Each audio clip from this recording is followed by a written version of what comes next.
بسم اللہ الرحمن الرحیم الحمدللہ رب العالمین الصلاۃ والسلام علی خاتم النبیین اللہم صلی علی سیدنا محمد وعلی آل سیدنا محمد۔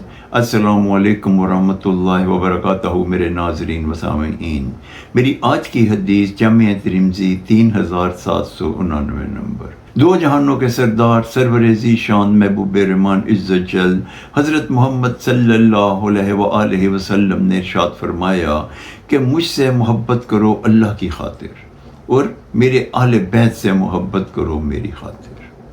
اس حدیث مبارکہ کا یہ مفہوم ہے کہ نبی کریم حضرت محمد صلی اللہ علیہ وآلہ وسلم نے ہمیں اپنے اہل بیت سے محبت کرنے کی تلقین کی۔ اب ایک حدیث مبارکہ میں نبی کریم صلی اللہ علیہ وسلم یمنی چادر پہنے ہوئے تھے۔ جب وہ حضرت بی بی فاطمہ الزہرا کے گھر میں تشریف لائے تو انہوں نے خود اس میں لیٹ گئے اور اس میں حضرت بی بی فاطمہ الزہرا کو بھی بلا لیا۔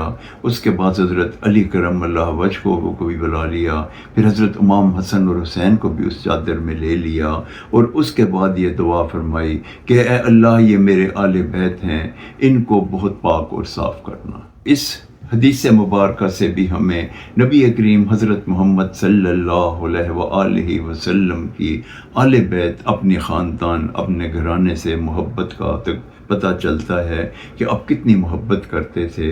ہمیں چاہیے کہ ان کی سنت کو پورا کرتے ہوئے ہم ان کے ساتھ بھی محبت کریں، محبت نہیں بلکہ مودت کریں، جو کہ محبت کی سب سے اعلیٰ درجہ ہے۔ سورہ احزاب میں اللہ تعالیٰ آیت نمبر 33 میں فرماتے ہیں کہ اللہ تعالیٰ نے کہا کہ اے اہل بیت، میں تم کو اس طرح پاک کرنا چاہتا ہوں جس طرح کرنے کا حق ہے۔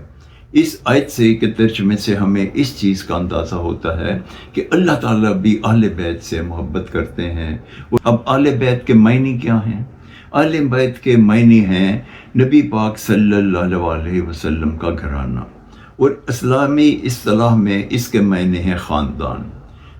تمام اختلافات کے باوجود حضرت بی بی فاطمہ الزہرا، حضرت علی کرم اللہ وجہہ، حضرت امام حسن حسین کو سب اہل بیت کا سب سے اہم جز سمجھتے ہیں۔